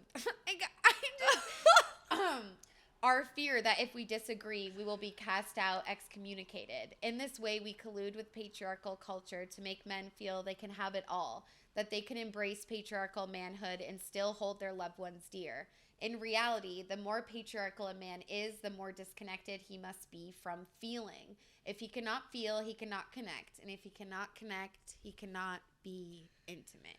And the part that I love about this, and especially with this episode, is like, we cannot tell them we love them when we have absolutely no clue who they are. And like, men are in crisis right now. I don't think they know who they are or who they're supposed to be. Like, they're trying to live up to this idea of masculinity. And then they hear women on the other side being like, oh, be baby girl, be submissive king, be more feminine. And then they're like, well, that doesn't line up with the men on the other side.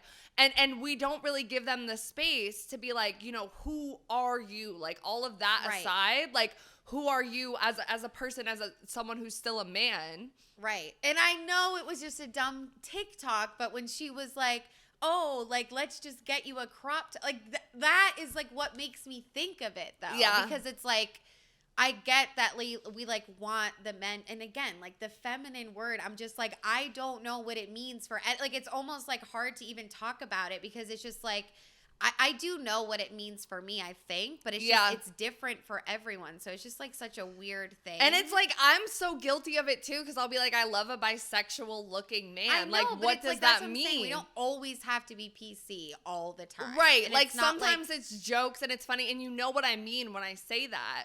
But do. It's like, but I do, and this is like the last question that I kind of like wanted to, and the idea of emasculating is a weird term, right? Like, do we need to emasculate men to like love them and be intimate and be like vulnerable with them in that like cutesy way? A lot of men will take certain things as offensive to them, like calling them baby girl or like putting them in these feminine positions, like all of that stuff. Right. And I don't take it seriously because it's like, okay, come on, grow up, get the fuck over it. But like, to a certain point, to really see them and understand who they are, where they're coming from, how they've been raised, how they've grown to be this man, we have to kind of acknowledge what it feels like to be emasculated. Right. Yeah, and we want them to do that for us. We want them to understand like how we are as women and like how we grew up as girls. And so it's like, we unfortunately, especially if you're straight, like, you do have to like do that as well. Like, sorry, like, you know what I mean? Like, you have to. And it's like, in order to be like, what are we emasculating? You have to be clear on like what the masculinity like is. And if you don't even know what that is either, it's like, what are we, and like, what's the counter part of that? Like, defeminizing, like, you know what I mean? Well, yeah. And I think that there's certain things that like, as women, like it's not, I don't know if there's a term for that, but there's certain stuff where it's like, if someone says it to you, it's like deeply hurts your identity as a woman. And I think it's like, when we can realize, like, because I've had relationships with men where I've been like, okay, like, get the fuck over it. Why are you trying to be so macho? Like, da-da-da, like, whatever. And I'm looking at him like he has some, like, fundamental flaw for not, like, getting over this. But I'm not seeing him in the way that, like, he's been, like, raised and ingrained. And, like, this isn't, like, a personal fault. This is a societal thing that's coming into him. And, like, he has to recognize that as well. Like, we can't just be teaching all these men out here. Yeah. You know, because you can't. And, like, that's why, like, again, like, you don't have to, like, build a bear, like, build a man, like, Bob the Builder him, like, all of that stuff. Like, he should come having already, like, gone to therapy, like, considered his masculinity, unlearned some of these things. But, like, when you are, like, in a relationship with a man, whether it's your brother, your father, a guy that you're dating, whatever, like, I think that we could do a better job in, like, acknowledging how these things are hurtful, especially when men don't always, like, acknowledge it in themselves, you know? Exactly. And are like maybe scared to talk about it, because it's like, we want men to do that for us too so bad, to like really see us and not just look at us as like these feminine, like, beautiful beings. Like, at the end of the day, like, we want them to look at us for like who we really are individually as right, like humans. the bop lore stuff that we talked about. Yeah, like the bops that like see me as a whole person and not just like, oh, I'm a slut, like my identity, whatever. Because a lot of women, like for me, myself, like I feel like with men, I've been like, please see me. Like, this is like who I am. Like, I'm trying to show you. But men don't have that, like, please see me thing. Like, you have to, like, kind of bring it up. Yeah, and, like, it's just, like, a different type of thing, you know? It's, like, against masculinity to be... Yeah, but, yeah, that's interesting, like, the whole emasculating thing, because that is a big thing, like, with guys. Like, if you say anything weird, it's like, oh, my God, like, don't say that to me. And exactly, you're kind of, like, grow up. And a lot of... But, like...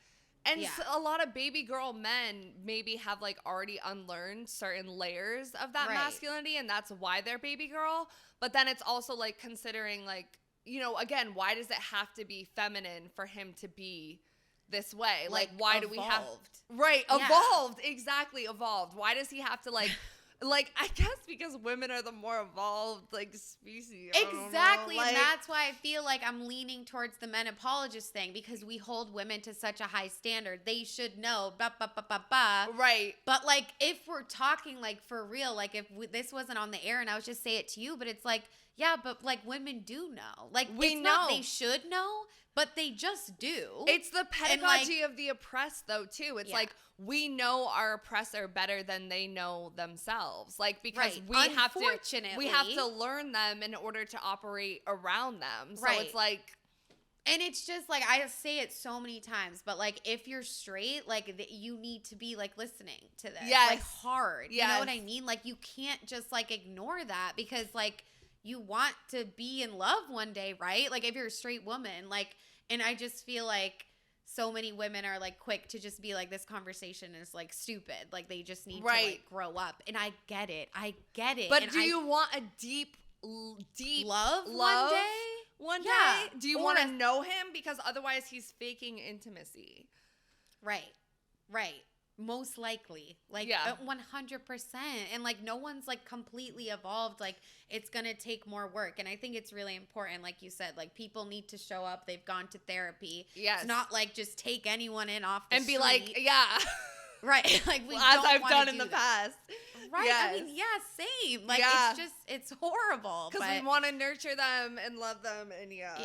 All right, guys, so we made it to the end of the episode where we're going to wrap up with what we're wet, dry, and still confused about the topic, because it is okay to still be confused. And I'm going to go first. I'm definitely overall, if I had to say, wet about the term baby girl, because I think we are moving in the right direction. And okay, if some men are a little bit emasculated by it, see it as an insult, see it as a threat, like whatever, like the men that get it, like our listener who was like, you know, I fuck with this term. Shout out. But I love pulling it apart and I love dissecting it. Like, I think we need to do more of that as we continue to head into this, like, irony, meta-irony time where there's different layers to this whole conversation going on. Like, we're unpacking gender in real time in meme culture. Yeah. And, like, I'm very wet about that. Like, I'm low-key wet about all of the, like, internet words that have been popping up lately between, like, bop and, like, gooning and baby girl and all this stuff, because I think it's perfect for So Wet, So Dry episodes. But yeah, I'm wet about baby girl men. I think I want a baby girl man. And wet about the Men in Crisis article. I thought that she had like superb fucking takes. Bro, that fucking article is award winning. I'm trying to read the whole thing in full ASAP. I feel like I should star that at the top on the sources, like pink text. Anyways, I feel like the wettest thing about this whole thing for me is like really just like looking at masculinity and femininity. Like, I feel like it's really inspired me because I didn't feel like I was so lost in what those terms are, but through this episode I realized like I actually really don't know. Yeah. Because, and it's also like you think about what the patriarchy thinks that is, and it's like, okay, well, I want it to be the opposite of that. But, like, is that, you know? Fucked like up too, yeah. Right, like, let's just, like, completely eliminate that. Like, pretend it doesn't exist, which is impossible, but, like, that sort of thing. But I do feel like that article and, like, Scott Galloway what was the saying, term? The term in the article. expansive versus reductive. Yes, Yeah. love that term. So wet, and that So was like really wet. eye-opening. Like that clicked with me. Like sometimes I don't understand things, but like I really understood that. It sounds like And something your mom would say. No, 100, bro. The way Yes. She absolutely, I feel like she said that this past weekend. But, Right. but I think like, and just the way that he said, you know, let's move for like not a completely androgynous like gender world, because like gender is important to people. You want Yeah. it, some people, they want to identify like I am a woman, like Yeah. I am And same. gender fluid, and that's great. I know, I love being a woman, like so Same. fucking much. I always have, like, thank God, you know, Mhm. like thank God I am. But yeah, not a place of androgynous, but it's like it can still be based on character, but we can't pit them against each other anymore. It's something is masculine because it's not feminine. That whole thing, Yeah. it's just not good. It's not good, and it's like, yeah, our whole world, country, USA is not the. No. Fiji, don't leave that in the fucking episode. I swear No, to I'm fucking leaving it God. in the episode because like No, that's so like cliche American, and we have non-American listeners, so like we're sorry, and, like, guys. white, bitch. Like, Yeah, that's why it's, yeah. Anyways, guys, but just very divided, and so that's why I'm done. Okay. For So Dry, I'm definitely dry about, I mean, Fuck, a Fiji. lot as well. Like, I'm dry about the whole Kendall Roy situation to a certain extent, and how, like, Yeah, we want to, like- like, nurture these, like, pathetic men that are, like, Yes. not yet, or boys that are not yet men because they haven't, like, grown into being adults and, like, gone to therapy and, like, all of those things. I think for me, part of it is that, like, I recognize in these men that they're not fitting the, like, toxic or masculinity standard. So I think that they're, like, getting there. I'm like, they're on the urge of a breakthrough, but, like, they rarely fucking are, and we need to leave them alone, like, unless they've gone to therapy and unlearned it. Like, But it's like, babe, I honestly, like, I know, I don't want to push forward your toxic habits, but, like, it's not a bad thing to, like, be compassionate and, like, believe in people. Right. You just need to be more selective. That's all. Yes. But I don't want you to lose that. Yeah, Right. I have, like, a very, like, nurturing to a point quality where I want to, like, build a man. Right. Like, I think that I Yes. can. You are nurturing, maybe not in the way the In a different stereotypes way. are. Yeah, not in, like, the, like, super mothering way, but in a way where it's like, I want to build you. I'm also just dry about how men are in crisis and the whole pressure to be toxically masculine, but also how women want more femininity, but women also don't, because women want men to be building houses. Like, I think it is confusing to be a man in today's society. Not that I don't think it's confusing to be a woman. I think it's confusing as well. But I think, like we said, women are, unfortunately, like, we're outpacing a lot of men. Like, we know what the fuck is up. We've unlearned a lot of stuff. Like, we're there, and I'm looking at the men like, damn, like, not to be a men's apologist, but, like, it kind of sucks for you guys, because you're just, like, there's something that's just not clicking. They don't know their identity. Right. They're afraid of stepping outside Right. of it, but excited about, like, more men like Scott Galloway and all of that stuff that are, Right. like, unlearning it. And, like, not the suicide shit, but I'm fine with women leading the workplace and the education system. Like, I think that's fucking fantastic. That should stay. I think they should be a little bit under us. Right. But Men have been over us forever. Like, okay, so what that women are outpacing men? But it's because of the mental health shit, and we feel bad for them because it's like they're not, like, really living. Like, they haven't, and not that we, like, know the full truth. Like, we're fucking Gandhi or whatever, but yeah. But like, it's like we want them, like what Bell Hooks said, like, if they cannot feel, they cannot be intimate. Intimate love is life. Like, that and is we're sad like and supposed to be unfortunate. like amongst men. Whether you're straight, you date them or not, we still have fathers, we still have brothers, we still like, see, now we bro. sound like trying to convince men like, oh, your mother, your sister, your daughter, like, you know. I know, which is like so like ick, because it's like, come on, bro. Like it's like duh, we're all human. But it's like, unfortunately, you got to start somewhere. Like, and that is what clicks for a lot of these fuckers. So I don't know. But yeah, I feel like I'm just dry. Like, I feel like, honestly, like, yeah, men have done, like, fucked up shit to me. But I feel like the reason I'm, like, men's apologist leaning is because, like, I just want to hold myself accountable from, like, the things that I've done that were not helpful to, like, the future of what gender could be. You're just and one I know, like, person. don't be so hard on yourself. Yeah, like. But it's. I feel like not anything outwardly, but like inside, I've like truly believed like 100% like we don't need men. Like they're actually fucking horrible and they should go away. Like they should literally die. I don't care if they're dying. I don't give a fuck. And so I feel guilty about genuinely believing that and like walking around believing that. It's not like I really did anything. I know. But yeah, so that's just dry. I mean, I'm just on my own journey for sure. But like, yeah, I mean, I definitely dry a lot about the misogyny, just the polarized of everything. Yeah, and the last thing, like, I'm just dry. Like, I really didn't like that TikTok when she was like, my boyfriend should be. Because I know it's a joke, but it's just that like, that's so funny that that's the thing. That in this it like episode. triggered me low key because I'm like, that's what men like do to us. Like get a BBL, you'd look so good. Like I don't know. Yeah, that's I've so never been funny told that like get It's your fine. nails done is like get a BBL. We're done. What are you confused about? I'm confused. I mean, about a lot. Again, anytime we talk about gender, I'm confused about fucking everything. But I am mostly confused about how to proceed. I think this is common theme. Yeah, if you guys come to us for what to do next, we don't know. Don't. But I think that you should definitely dissect these terms and think about it critically before that we use them and we meme them. I mean, I'm gonna be making memes about them like in a couple days. I don't know. I think I'm confused about whether baby girl is net positive or net negative, even though I did say that I thought it was net positive.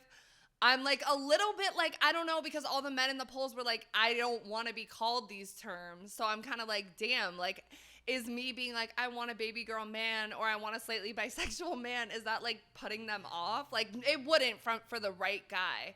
You know what I'm saying? Wouldn't. But am I hurting them? Am I reinforcing patriarchy or reinforcing bad stereotypes by doing that?